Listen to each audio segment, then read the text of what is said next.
Убийство российского пилота, наступление оккупантов по 3 направлениям. Будет ли новый Перл-Харбор? Обо всем этом расскажу подробнее в эфире «Нехта». Самые важные и интересные новости. Пилот, угнавший российский Ми-8 для Украины, найден мертвым в Испании, но есть много неточностей. Он же решил переехать в Испанию вместо того, чтобы быть здесь. Из того, что знаем, пригласил свою бывшую к себе и нашли застреленным.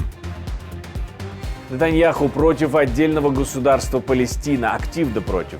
Такое признание после бойни 7 октября станет огромной и беспрецедентной наградой терроризму и помешает достижению любого будущего мирного соглашения.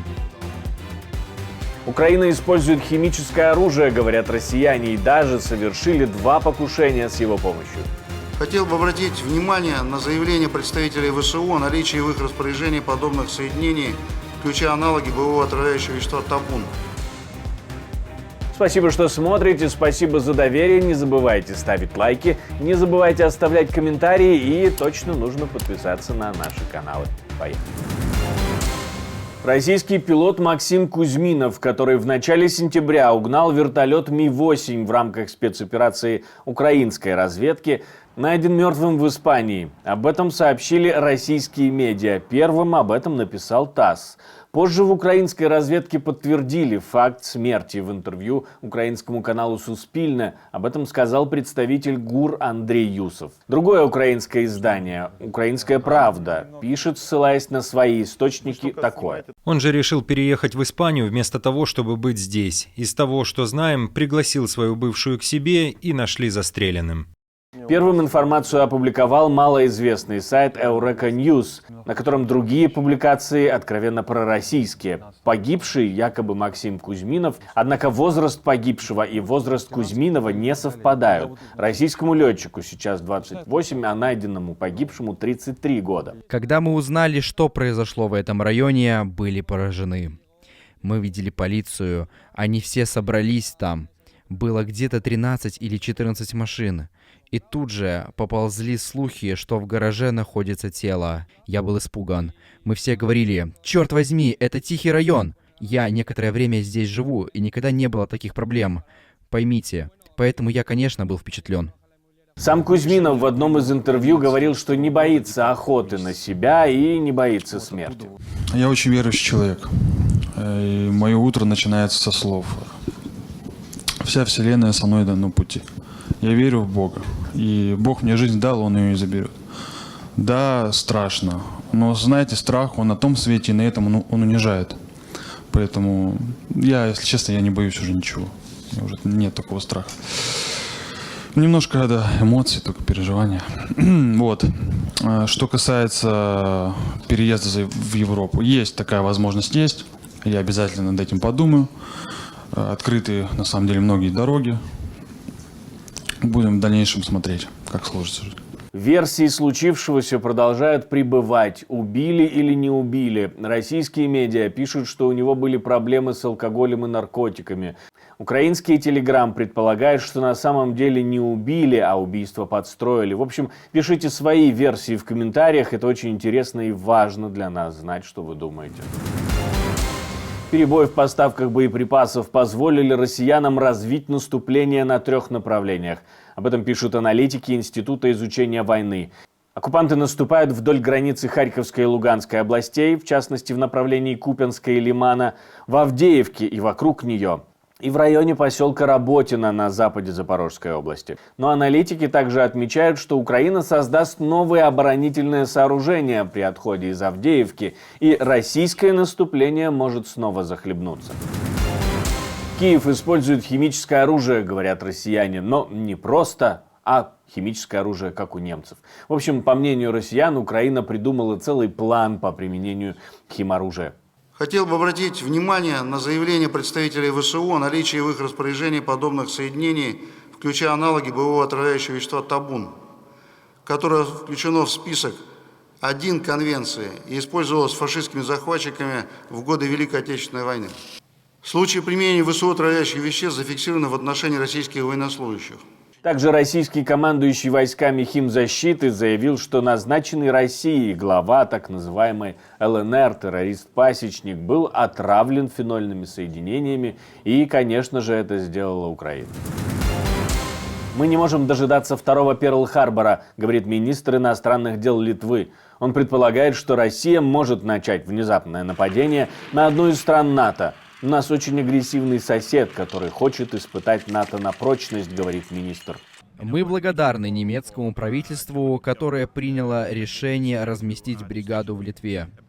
Но мы хотим, чтобы правительство Германии и администрация США знали, что как бы они ни помогали Литве, мы тоже вносим свою лепту. Мы не нагружаем ее бесплатно. К сожалению, вы знаете, кто заполняет календарь. Это господин Путин. Это самая большая проблема. Я имею в виду, что если бы у нас было время, знаете, чтобы подискутировать, лучше подготовиться, возможно, мы бы это сделали.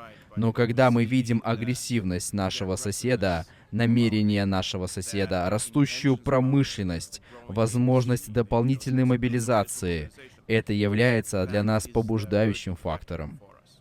Министр призвал к увеличению расходов на НАТО, предупредив, что комментарии бывшего президента США Дональда Трампа цитируют четкий сигнал о том, что Европа должна делать больше.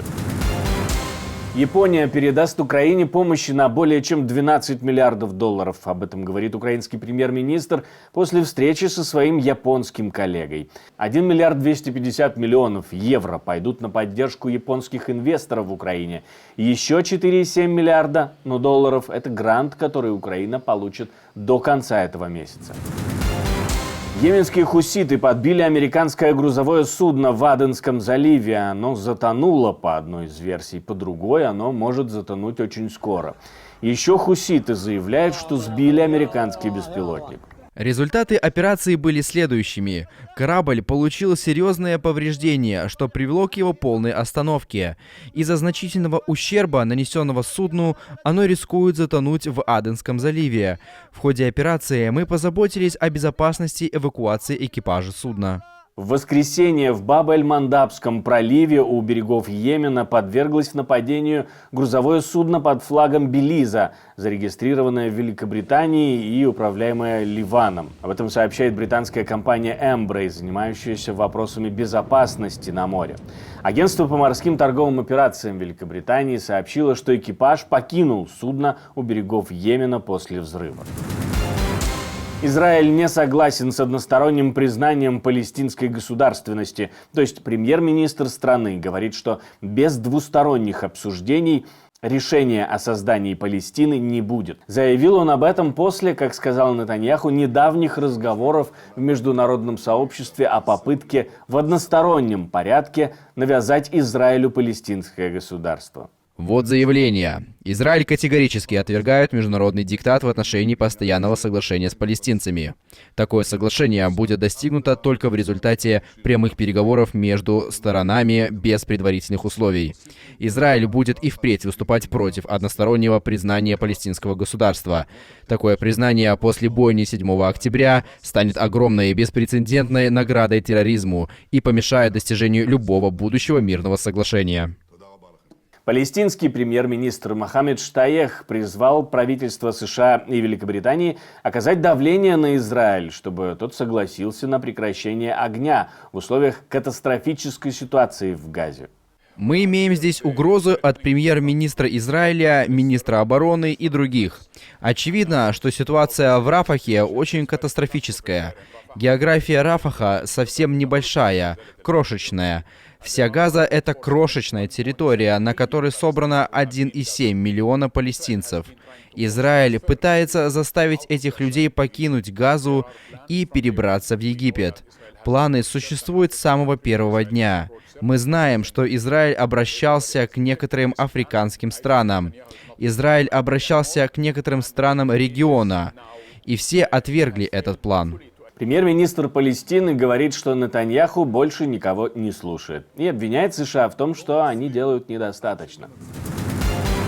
Урсула фон дер Ляйен претендует на второй срок на посту председателя Еврокомиссии. Окончательное решение будет принято только на партийной конференции консервативной Европейской народной партии. Будет это в марте. Но предварительно ожидается, что фон дер Ляйен получит там необходимую поддержку для участия в выборах в июне. Сегодняшний мир совершенно иной, чем в 2019 году. За последние 5 лет мы вместе прошли через многое. И я думаю, что справедливо будет сказать, что мы достигли большего, чем могли себе представить. За эти 5 лет выросла не только моя страсть к Европе, но и мое понимание того, как много эта Европа может сделать для своего народа. Решающим фактором является то, что мы сосредоточили внимание Европы на будущем и задачах будущего. Мы должны предотвратить в жизнь миграционный пакт и укрепить Европу на внешних границах.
Спасибо, что смотрите, спасибо за доверие, жду ваших комментариев, лайков и репостов, это важно, ведь YouTube тогда понимает, что можно показывать это видео большему количеству людей.